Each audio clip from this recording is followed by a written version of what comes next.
Demon Emperor Chapter 557. Ang nakaraan. Pinagmumura ng isang trabahador si makapal ang mukha, yulang at maitim na kalbo koy lang. Dahil sa ginagawa nila sa mga trabahador. Parang manok pinagsay-sabong. Sinabi niya na isusumbong niya sa sekto ang kakupalan ng dalawa. Nagpapatuloy. Humanda kayo, isusumbong ko kayo sa sekto para maparusahan kayo. Biglang tumalon yung isang trabahador. Patakas para magsumbong sa kinaukulan ng sekto. Hindi niya alam na may lumilipad ng Getsuga Tenso ng Bleach sa kanya. Oh! Sa kasamaang palad, tinamaan siya sa likod at nahiwa ng 2 piraso.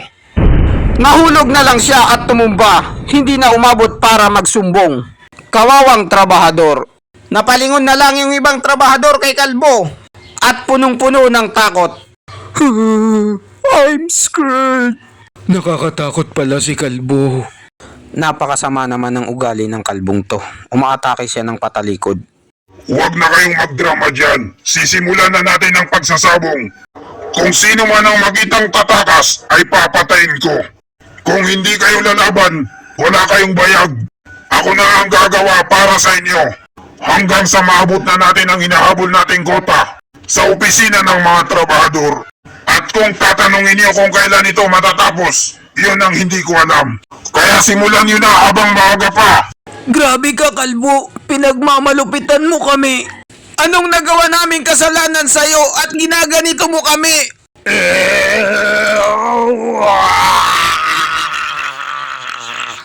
Papatayin ko kayong lahat! Bakit niyo ako ninakawan ng ulam? Pre, pigilan mo yung isang yan. Delikado to, sinapian na siya ng masamang spirito. Ito sa'yo! Aray! Tabang! Kawawa naman ang isang yun. Sinamuray siya ng tropa niya na walang kalaban-laban. Nagsimula na silang maging baliw. Dahil sa takot nila at pangamba.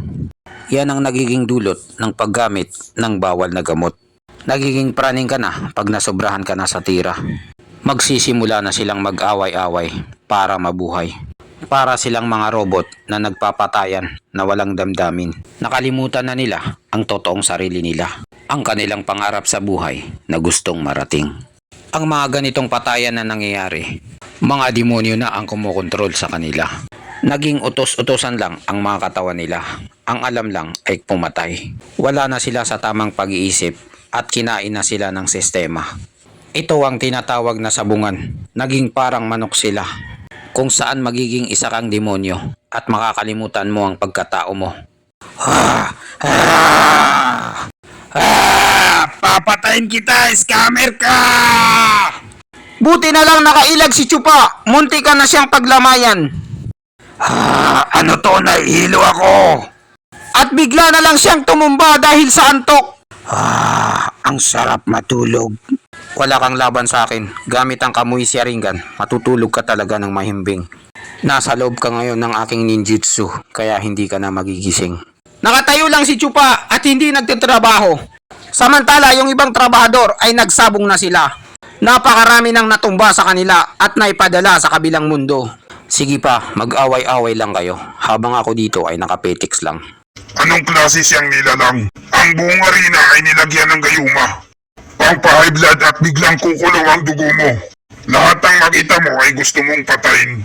Pero bakit siya hindi tinatabla ng gayuma? Parang wala lang sa kanya. Isa talaga siyang pambihira at kakaiba sa lahat. Hindi siya tulad ng ibang demonyong cultivator na mga pipitsugin at hindi kaya ang mga ganitong bagay.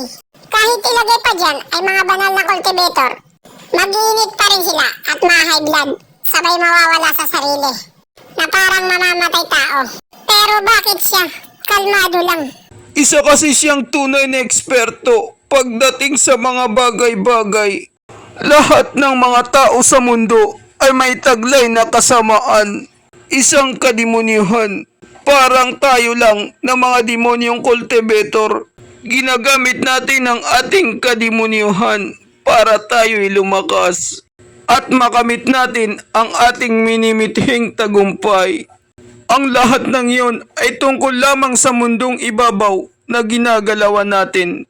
Pero ang karamihan sa mga tao ay mababaw lang ang kaalaman tungkol sa kadimonyohan. Kaya ang nagiging resulta, nilalamon na sila ng kanilang sariling demonyo. Katulad ngayon, naging hayop na sila na parang manok, nagsabong-sabong at nagpatayan. Maliban lang sa kanya na alam ang kaibuturan ng kademonyuhan at napagsanayan niya na ito, pinagtibay niya ang kaniyang puso sa mataas na antas. Isa siyang tunay na demonyo dahil hindi siya kayang kontrolin ng kaniyang demonyo at kontrolado niya ng buo ang pagiging demonyo.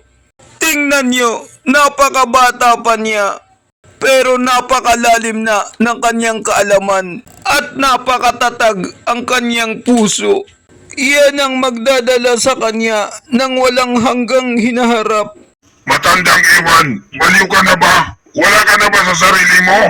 Ang isang kagaya mong matandang hukluban, kailan pa naging matalinong pantas? Ginagaya mo ba si Tatalino? At ang dami mo pang sinasabi na wala ka namang alam. Puro ka lang marites. Yun lang kasi ang pagkakaalam ko at sinasabi ng aking saloobin. Pasensya na, pakiusap, huwag mo nang intindihin yun at kalimutan mo na yun. Ang sinasabi ko lang naman sa'yo ay si Chupa ay isang special child. Isa siyang tao na dapat mong kaibiganin. Pinagluloko mo ba ako, tanda? Tinuturuan mo pa ako kung sinong gusto kong kaibiganin? Bitawan mo ako, pakiusap, nasasakal ako. Masyado nang napaghahalata ng mga kilos mo, tanda. Alam kong ikaw ang nag-aalaga sa kanya. Magkano ba ang pinapasahod niya sa'yo? Tapos pilingera ka pa, daig mo pa ang isang eksperto. At ginagamitan mo pa ako ng mga maikling salita mo, sales talk. Kinukupal mo ba ako? Hindi po, Bossing Kalbo. Kailanman hindi ko magagawa yun. At hindi ko na po uulitin. Pakiusap, bitawan niyo na ako. Wala kang kalakas-lakas, napakahina mo. Pero napakatalas ng tabas ng dila mo. Napakagaling mo talagang magsalita. Muntikan mo na akong maloko at mapaniwala. Tama yung kasabihan ng mga matatanda. Ang mga kagaya mong mga may hinang nilalang ay mga sinungaling. Ikaw na matandang hukluban, gumawa ka pa ng sarili mong kwento. Napakagaling mo talaga pagdating sa chismisan, isang obra maestra. Kuya lang, Kalbo. Tigilan mo na yung matanda na yan. Oras na siguro para patigilin sila. Tumigil na kayo! Tama na!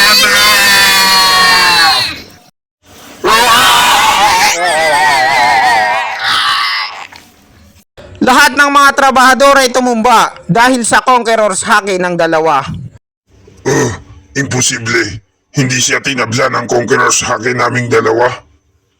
Anong pinaproblema mo dyan, Kalbo? Hindi maaari. Imposible ito. Yung conqueror's haki na ginamit natin. Hindi tumalab sa isang yun. Tingnan mo, nakatayo pa siya. Ni minsan hindi pa ito nangyari sa atin. Kailan pa naging malakas ang profound stage kesa sa radiant stage? Isa lang ang ibig sabihin yan. Mayroon siyang tinatagong agimat. Kaya biglang lumakas ang kanyang kaluluwa. Gaya nga ng sinabi ko sa inyo, isa siyang special child. Ayaw niyo kasing makinig eh. Kaya mga bossing, kailangan niyo siyang alagaang mabuti. Kung ganun, mayroon siyang demonyong agimat para sa kaluluwa. Hindi basta-basta pwedeng magkaroon ng ganyan. Pili lang ng mga tao ang mayroong mga ganyan. Kung may agimat kang kagaya niyan, panigurado, isa kang rich kid at bigati ng pamilya niyo. Congrats! Binabati ko kayong lahat. Kayo ang natirang buhay at nakaligtas sa sabungan na ito. Makakalis na kayo. Marami pa kayong dapat gawin na trabaho na naghihintay sa inyo bukas. Matulog ng maaga. Huwag muna kayong magtagay ngayon para makapasok bukas. Grabe talaga si Bossing. Napakalupit niya sa mga trabahador. Hay, sa wakas, nakaligtas na rin sa sabungan. Ang sarap ng pakiramdam na buhay ka pa. Kung hindi ka namatay sa sabungan, maswerte kang tao. Maraming biyaya ang darating sa buhay mo. Ganun-ganun na lang, tapos na. Napaka-boring naman ng mga taong to. Hindi man lang ako pinagpawisan. Ang sarap niyang ipag-umpog sa pader. Mga baboy kayo, dapat lang talaga sa inyo yan. At dito nagtatapos ang chapter 557. Maraming salamat po sa panunood nyo. Mag-subscribe para laging updated sa buhay ni Chupa.